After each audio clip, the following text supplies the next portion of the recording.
de Dieu, c'est le pasteur Jérémie, aussi connu sous le nom de pasteur Loïc. Nous voulons écouter la parole de Dieu pour la semaine, mais avant tout, nous voulons commencer par une parole de prière. Alors en signe de révérence à notre Père Céleste, à notre Dieu, baissons nos têtes et prions ensemble.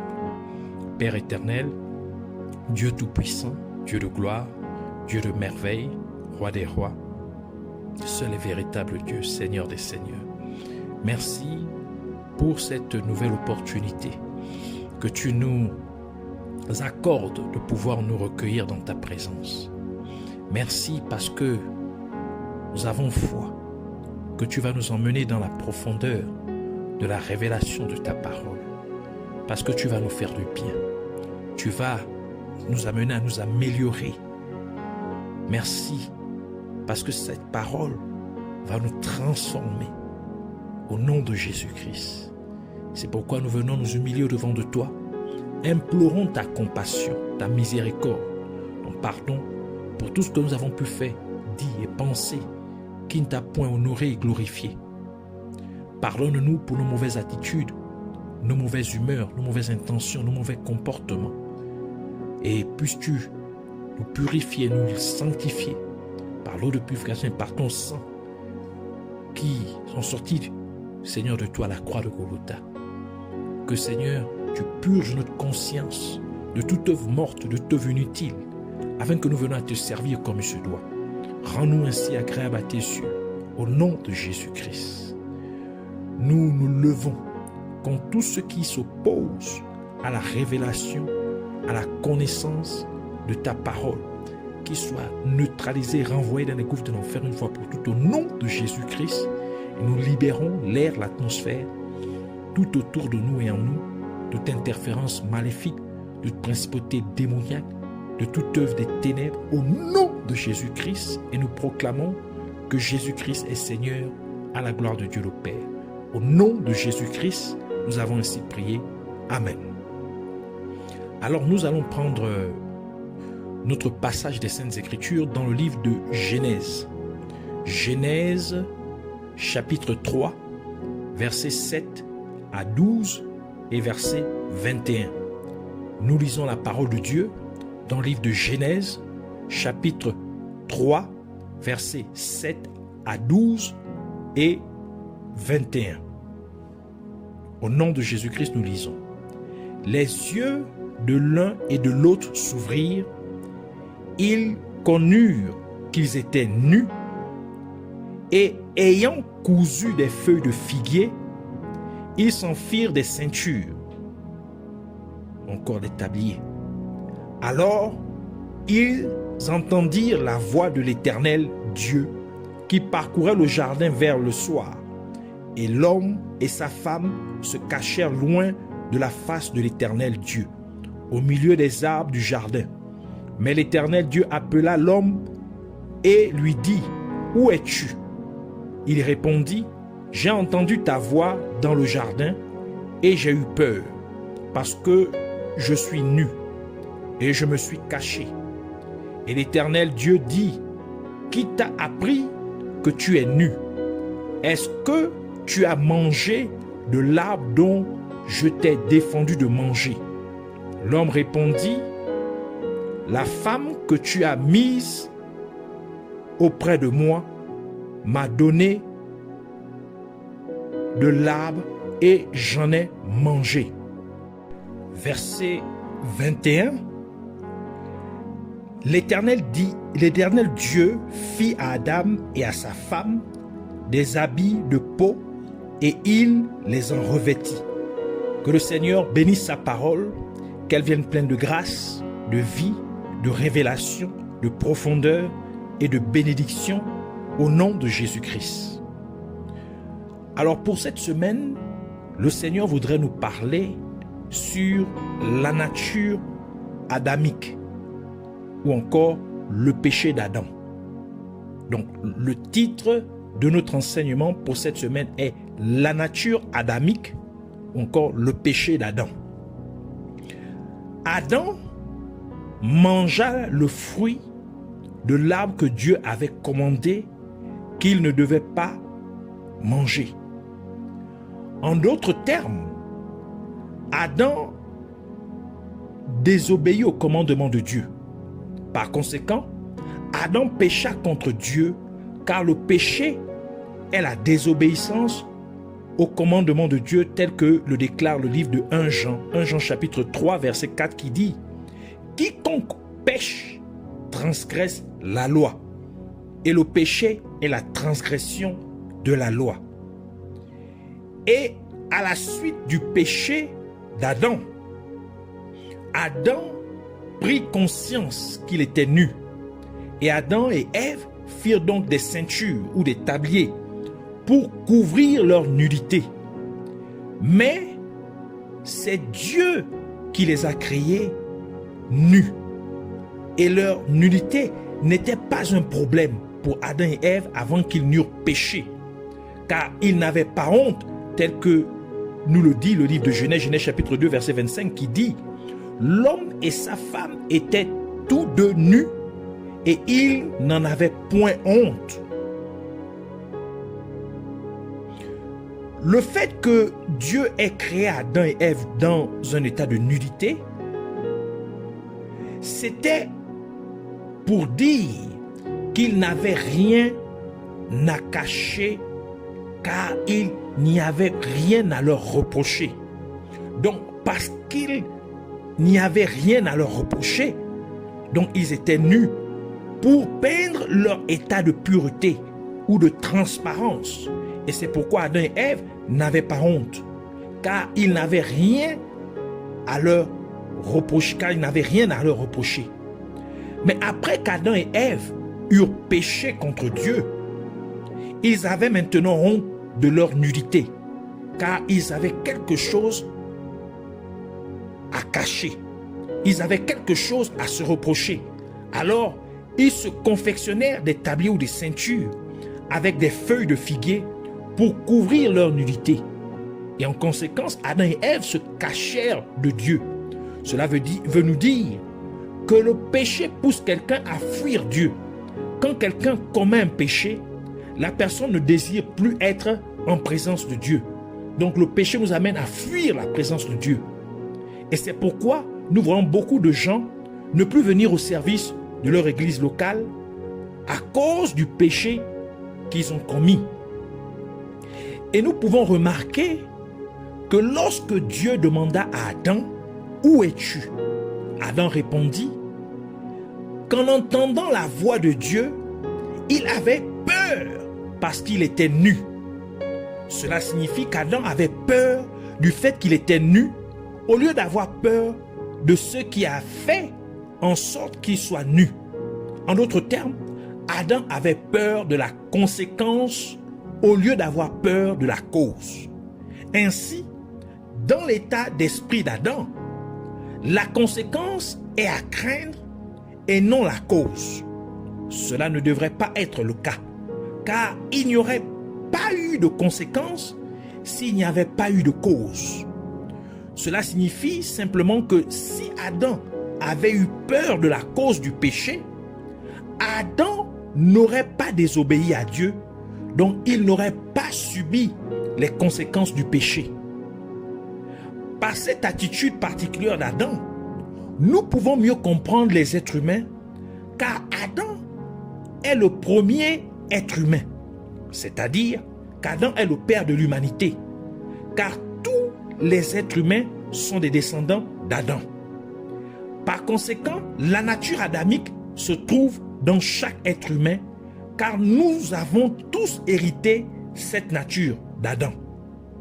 Cela implique que cette attitude d'avoir peur de la conséquence, au lieu d'avoir peur de la cause, se trouve aussi chez tous les êtres humains, chez tout être humain. Par conséquent, les êtres humains n'ont pas peur de ce qui les pousse à commettre le péché, mais ils ont plutôt peur des conséquences du péché, une fois que le péché a déjà été commis. Et c'est la raison pour laquelle nous voyons les êtres humains tomber dans le péché, surtout dans ces derniers jours, où le péché a tellement abondé. Et nous pouvons voir cette même attitude être dépeinte par voit les êtres humains de différentes manières. Par exemple, avec le voleur. Car le voleur vole habituellement pendant la nuit, simplement parce qu'il a peur d'être attrapé. Ainsi, le voleur n'a pas peur de voler, mais il a peur d'être attrapé. Ainsi, il vole pendant la nuit. Un autre exemple est l'utilisation des préservatifs, des condoms.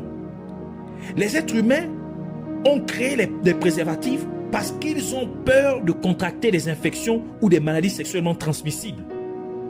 Les êtres humains utilisent aussi les préservatifs parce qu'ils ont peur des grossesses non désirées.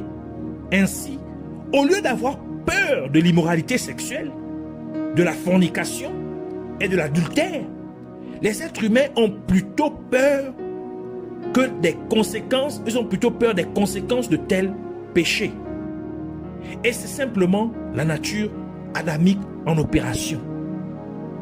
Par conséquent, les êtres humains ont peur des moindres dangers, mais quand il s'agit de ce qui est la chose la plus importante, qui est de perdre leur âme en enfer, ils n'ont pas peur. Les êtres humains ont peur des maladies, mais ils n'ont pas peur que leur âme aille en enfer. Les êtres humains se protègent du VIH-Sida, mais ils ne protègent pas leur salut. Les êtres humains protègent leur travail ou leurs affaires, mais ils ne protègent pas leur relation avec Dieu. Ainsi, Jésus-Christ a dit dans Matthieu chapitre 16, verset 26, « Et que servirait-il à un homme de gagner tout le monde s'il perdrait son âme? Ou que donnerait un homme en échange de son âme? » Ainsi, une jeune femme avorterait parce qu'elle se dit qu'elle est trop jeune pour avoir un enfant. Donc, elle interromperait la grossesse en se faisant avorter. Ce qui est un crime et un péché aux yeux de Dieu. La jeune fille n'a donc pas peur de la fornication qui l'a fait tomber enceinte. Elle n'a non plus peur de se faire avorter, mais elle a peur d'avoir un enfant dans son jeune âge. C'est la nature adamique en action.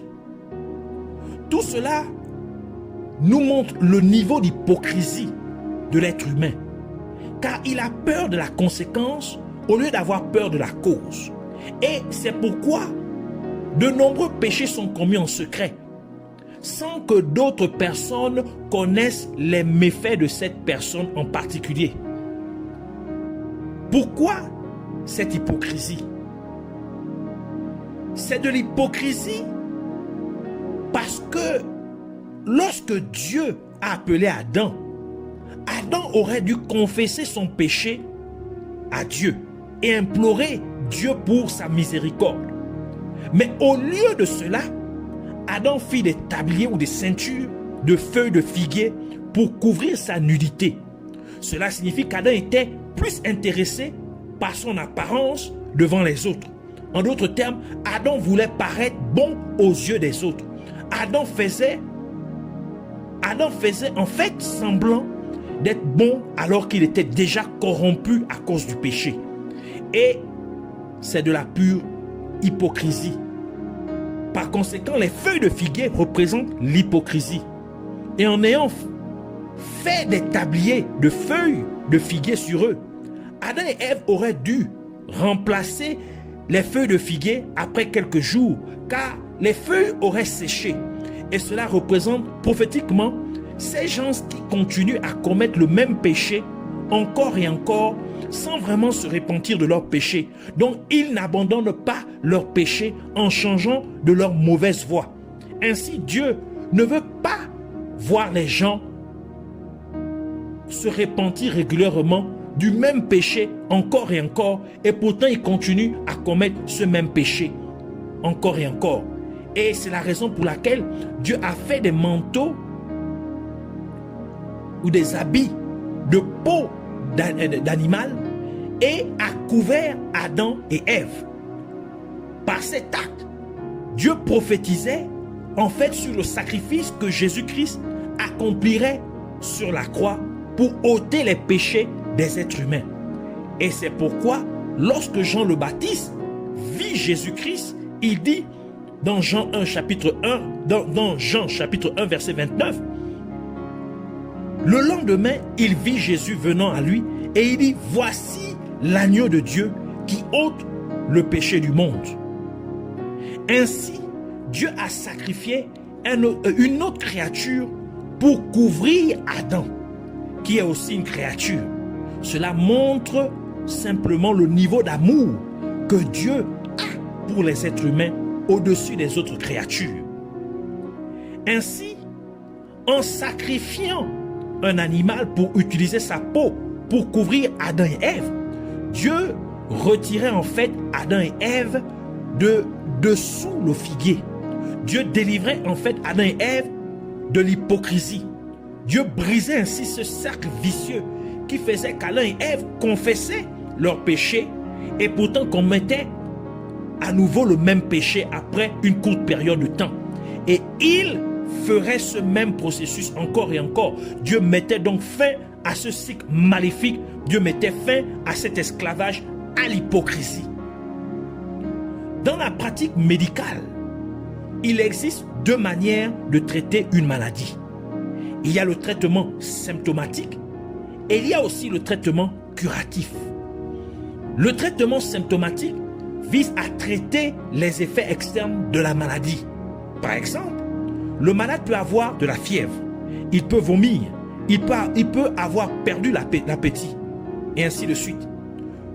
Le traitement symptomatique s'occupera donc de traiter tous ces symptômes, tandis que le traitement curatif cherche à identifier la cause de la maladie grâce à certaines analyses, telles que analyse de sang, analyse d'urine, la radiographie, et ainsi de suite. Puis, il traite les causes identifiées de la maladie.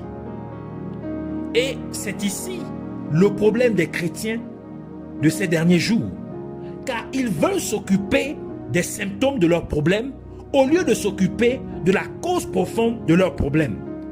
Certains chrétiens, par exemple, se voient avoir des relations sexuelles dans leurs rêves.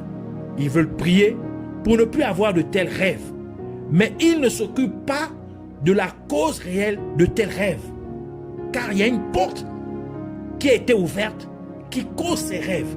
Ils ne veulent pas fermer cette porte. Ils ne veulent pas se repentir de ce méfait, de leur péché, qui fait en sorte que les esprits impurs viennent les souiller dans leur sommeil.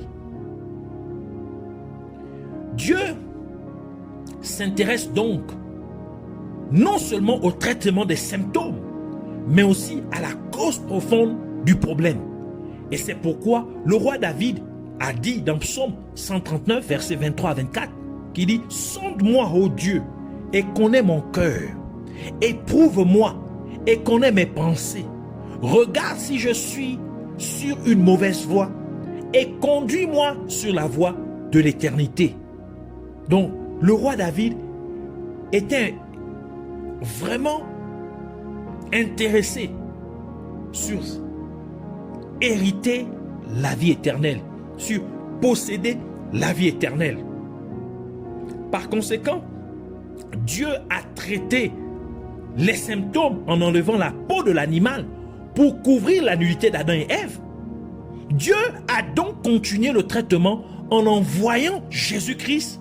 Et quand Jésus vint physiquement sur terre, il a dit ce qui suit dans Jean chapitre 6, versets 53 à 54. Jésus leur dit, en vérité, je vous le dis, si vous ne mangez pas la chair du Fils de l'homme, donc en d'autres termes, si vous ne mangez pas ma chair, donc la chair de Jésus, et si vous ne buvez pas son sang, vous n'avez point la vie en vous-même. Celui qui mange ma chair et qui boit mon sang a la vie éternelle, et je le ressusciterai au dernier jour. Jésus-Christ fit cette déclaration parce que lorsque la peau d'un animal ou d'une personne est ôtée ou enlevée, il reste la chair et le sang. Donc en disant au peuple que vous devez manger ma chair et boire mon sang, Jésus-Christ disait en fait que dans le jardin d'Éden, ma peau a été ôtée pour couvrir la nudité des êtres humains, afin que les symptômes de son péché puissent être traités. Mais le traitement n'était pas complet. Donc les êtres humains ont besoin de manger ma chair et de boire mon sang pour avoir la vie éternelle. En d'autres termes, les êtres humains ont besoin de manger la chair de Jésus-Christ en croyant en la parole de Dieu, car la parole de Dieu s'est faite chair, comme le déclare le livre de Jean, dans Jean chapitre 1, verset 1 à 2 et verset 14, qui dit: au commencement était la parole, et la parole était avec Dieu, et la parole était Dieu, et elle était au commencement avec Dieu. Verset 14, et la parole a été faite chair, et elle a habité parmi nous, pleine de grâce et de vérité, et nous avons contemplé sa gloire, une gloire comme la gloire du Fils unique venu du Père. C'est pourquoi Dieu ordonna au peuple d'Israël de manger pleinement l'agneau, sans lui briser les os, de la même manière que Jésus-Christ fut crucifié, et aucun de ses os ne fut brisé. Donc cet agneau-là représentait Jésus-Christ. Exode chapitre 12, verset 46 qui dit: on ne la mangera que dans la maison. Donc on ne mangera l'agneau que dans la maison. Vous n'emporterez point de chair hors de la maison, et vous ne briserez aucun os. Jean chapitre 19, verset 33 et verset 36 qui dit: s'étant approché de Jésus, et le voyant déjà mort, ils ne lui rompirent pas les jambes. Verset 36, ces choses sont arrivées afin que l'écriture fût accomplie. Aucun de ces os ne sera brisé. Et les êtres humains doivent aussi boire le sang de Jésus-Christ. En ce que Jésus-Christ a versé son sang sur la croix, afin que les péchés des êtres humains soient ôtés pour toujours, comme le déclare la parole de Dieu dans Hébreux chapitre 9, verset 22 qui dit: et presque tout, d'après la loi, est purifié avec du sang. Et sans effusion de sang, il n'y a point de pardon. Matthieu chapitre 26, verset 28 ajoute pour dire: car ceci est mon sang, c'est Jésus qui parle, le sang de l'alliance qui est répandu pour plusieurs, pour la rémission des péchés, donc pour le pardon des péchés. Par conséquent, les êtres humains doivent combattre la nature adamique en eux. Et la nature adamique consiste à amener quelqu'un à faire ce que la parole de Dieu interdit. La nature adamique rend difficile pour une personne d'écouter les avertissements. La nature adamique pousse les êtres humains à désobéir à Dieu. Elle amène donc les gens à pécher contre Dieu. Et c'est pourquoi l'apôtre Paul a dit dans Romains chapitre 7 verset 19: car je ne fais pas le bien que je veux, et je fais le mal que je ne veux pas. Donc le bien que l'apôtre Paul voulait faire, il ne le fait pas. Mais le mal qu'il ne veut pas faire, c'est ce qu'il fait. En fait, il exprime ici la nature adamique dans l'être humain. Par conséquent, pour vaincre la nature adamique, nous avons besoin de trois choses: la peau de Jésus, la chair de Jésus et le sang de Jésus. Pour surmonter la nature adamique, vous devez être traité extérieurement et intérieurement.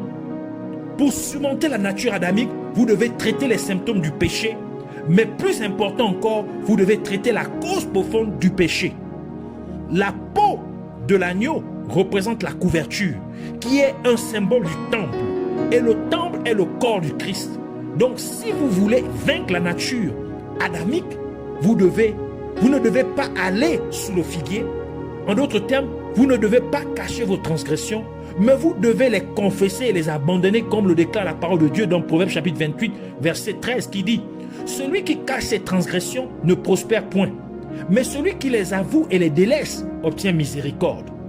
Donc celui qui cache ses péchés ne prospère point, mais celui qui les avoue et les délaisse, il est pardonné par Dieu. Ainsi, le premier pas pour vaincre la nature adamique est d'entrer sous la couverture du temple de Dieu. Et ce temple est le corps du Christ. En d'autres termes, vous devez être en Jésus-Christ. Mais le traitement n'est pas complet, car cela ne traite que les symptômes et non la cause profonde.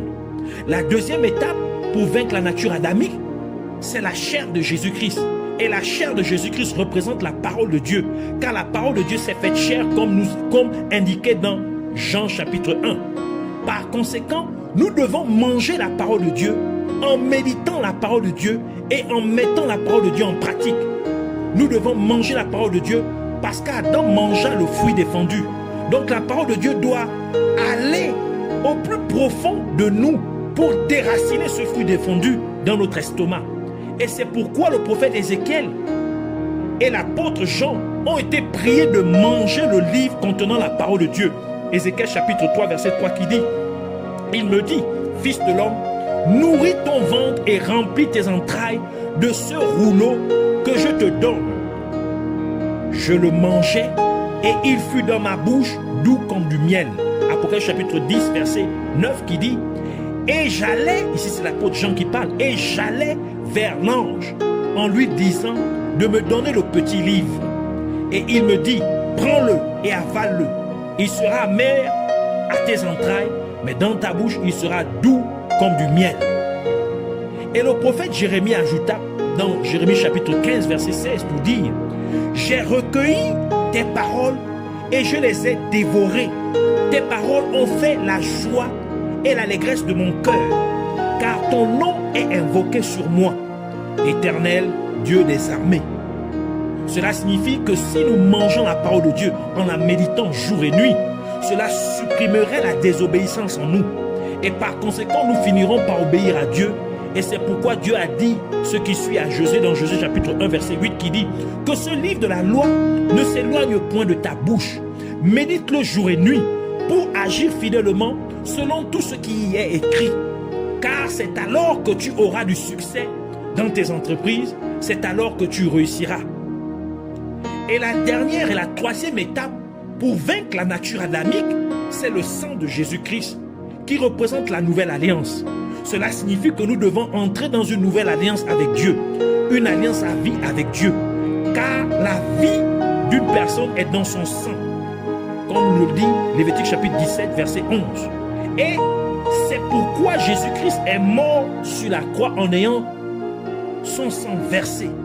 C'est donc une alliance perpétuelle avec Dieu par laquelle nous vivons maintenant pour Christ et nous ne vivons plus pour nous-mêmes, tel que l'apôtre Paul a dit dans Galates chapitre 2 verset 20 qui dit « J'ai été crucifié avec Christ et si je vis, ce n'est plus moi qui vis, c'est Christ qui vit en moi. Si je vis maintenant dans la chair, je vis dans la foi au Fils de Dieu qui m'a aimé et qui s'est livré lui-même pour moi. » Et cela implique que nous sommes maintenant conduits par l'Esprit de Dieu. Cela nous donnerait donc une victoire perpétuelle sur la nature adamique. Et c'est pourquoi l'apôtre Paul a encore déclaré pour dire dans Romains chapitre 8 verset 1 à 2, il n'y a donc maintenant aucune condamnation pour ceux qui sont en Jésus-Christ. En effet, la loi de l'esprit de vie en Jésus-Christ m'a affranchi de la loi du péché et de la mort. Et l'apôtre Paul ajoute dans Galates chapitre 5 verset 16, Galates chapitre 5 verset 16, il dit, je dis donc, marchez selon l'esprit, ici l'esprit de Dieu, et vous n'accomplirez pas les désirs de la chair. C'est-à-dire que lorsque vous êtes conduit par l'esprit de Dieu, vous ne laisserez plus la nature adamique opérer en vous. Lorsque vous êtes conduit par le Saint-Esprit, vous surmonterez la nature adamique en vous. C'est pourquoi nous voulons prier pour dire merci, Père glorieux et exalté. Je te remercie pour cette connaissance et de cette compréhension de ta parole que tu m'as transmise. Et je prie, Père Céleste, au nom de Jésus-Christ, pour que tu m'aides à court-circuiter complètement la nature adamique en moi. Aide-moi à avoir une victoire totale sur la nature adamique dans ma vie au nom de Jésus-Christ. Par conséquent, j'entre dans une alliance perpétuelle avec toi, Seigneur Jésus-Christ. Je t'accepte donc dans ma vie, Jésus-Christ, comme mon Sauveur et Seigneur. Et je prie pour que ton sang, Seigneur Jésus-Christ, par ton sang, Seigneur Jésus-Christ, tu me donnes une victoire complète sur la nature adamique. Car ta parole dit que nous avons la victoire par ton sang. Qu'il en soit ainsi au nom de Jésus-Christ. Et maintenant que je t'ai accepté, Jésus-Christ, dans ma vie, comme mon Sauveur et Seigneur, je t'appartiens maintenant. Je suis maintenant membre de ton corps. Et ta parole dit que ceux qui sont en Jésus-Christ ont crucifié la chair avec ses convoitises et ses désirs. Qu'il en soit ainsi dans ma vie au nom de Jésus-Christ. Je déclare donc que parce que je suis en Jésus-Christ, j'ai crucifié la nature adamique avec ses convoitises et ses désirs au nom de Jésus-Christ. Et je prie aussi, Abba Père, pour que tu me fasses méditer jour et nuit ta parole, de manière à ce que ta parole aille au fond de mes entrailles et dans mon estomac, qu'elle aille au fond de moi pour extirper toute trace du fruit défendu qu'Adam et Ève ont mangé au nom de Jésus-Christ. Et tandis que je médite ta parole jour et nuit, laisse-moi m'éloigner de sous le figuier, que je sois délivré de toute forme d'hypocrisie au nom de Jésus-Christ, et que je t'obéisse fidèlement en mettant ta parole en pratique dans ma vie, à chaque instant de ma vie, au nom de Jésus-Christ. Et je déclare que je suis conduit par ton Saint-Esprit. Et c'est pourquoi il n'y a plus de condamnation contre moi, qui suis en Jésus-Christ, car la loi de l'esprit de vie en Jésus-Christ m'a affranchi de la loi du péché et de la mort. Merci, Sauveur béni, Dieu Tout-Puissant, Roi glorieux, merci car c'est fait au nom de Jésus-Christ. Puisses-tu recevoir toute la gloire et l'adoration pour toujours et à jamais au nom de Jésus-Christ. Amen.